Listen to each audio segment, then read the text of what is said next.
So today I'm going to read The Buddy Bench, and the description is buddy benches are appearing in schoolyards. When a child sits on the bench, it's a signal to other kids to ask him or her to play.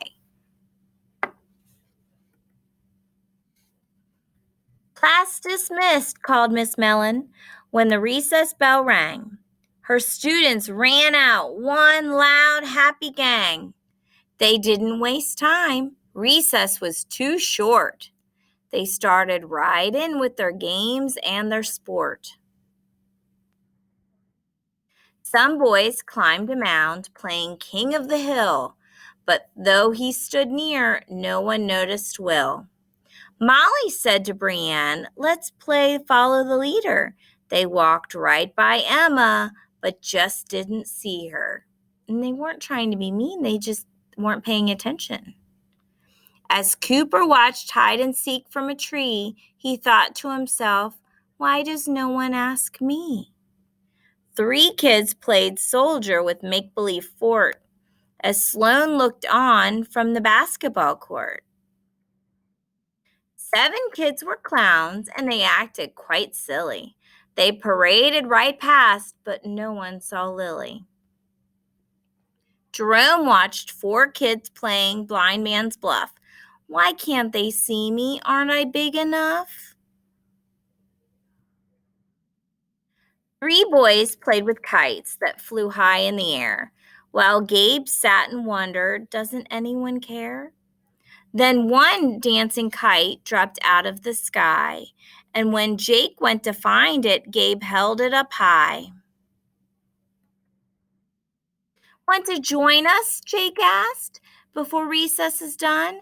How come you're just watching? That can't be much fun." "It's my legs," said Gabe. "I can't run in a cast, so I never get picked, not even last." "Come play with us anyway. There's time to spare." "Wait a minute," said Gabe. "I'll be right there." Gabe hobbled to Will and tapped on his shoulder. "Come and join us," he said, "before recess is over." "I'm new here," said Will, "and today's my first day. No one but you has asked me to play." "Well, help us keep this kite in the air." "Okay," said Will. "I'll be right there." Then Will went to Emma and Emma to Sloane, each asking the next why she was alone. "There are holes in my pants and in my shoes," Emma said. "I don't fit in," and her face turned bright red. "It's hard," said Sloane, to know what to say. "I'm too scared to ask, but I do want to play." "Come join us," said Will. "There's no time to spare." "Wait," said the girls. "We will be right there." They ran over to Cooper and said, "What about you? We're going to have fun. Can't you play too?" When I talk," explained Cooper, "my words get tangled. What I want to say ends up all mangled." "So what? Come and play," the two girls said. "I'll come in a minute. You go on ahead." And Cooper asked Lily, and Lily asked Jerome, how come each of them was alone. Lily told Cooper, "It's always the same. I'm used to just watching. I'm no good at games." "When you're small," said Jerome, "and the game is all tied, nobody wants you to be on their side." "Come and play," Cooper said. "Don't hang back and wait. Let's make some new friends. It's never too late." But recess was over, the bell rang once more, and Miss Mellon's students ran for the door. Miss Mellon, Will asked, "how could we say without using words that we all want to play? Sometimes we're too shy, too sad, or too proud. How can we ask without asking out loud?"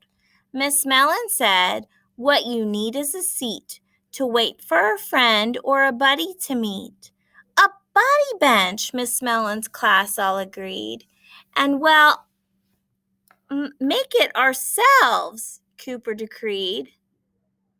So they borrowed a hammer, a saw, and a wrench and started to work on their own special bench. And they're making the bench together. When it was finished, they were all filled with pride. Each child wore a smile that was 9 inches wide. We think it's just perfect, the students all said, with hands that are colored blue, yellow, and red. They put their new bench in the very best place, under the climbing tree, right at its base. Now, everyone knows when they're feeling left out where to find friends without any doubt.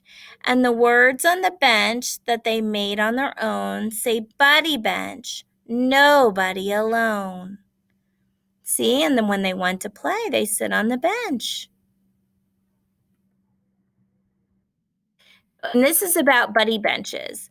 Recess is supposed to be a fun break from the classroom and a chance to laugh and play, but a schoolyard can be a lonely place for a child on the sidelines. The kids in the story share a few possible reasons for feeling left out, but there are more, almost as many more as there are children. So that's why buddy benches, also known as friendship benches, are appearing in schoolyards around the world. When a child sits on the bench, it's a signal to the other kids to ask him or her to play. The first buddy bench in the United States was the idea of Christian Bucks, a first grader at Roundtown Elementary School in York, Pennsylvania in 2013. So even a first grader came up with this idea.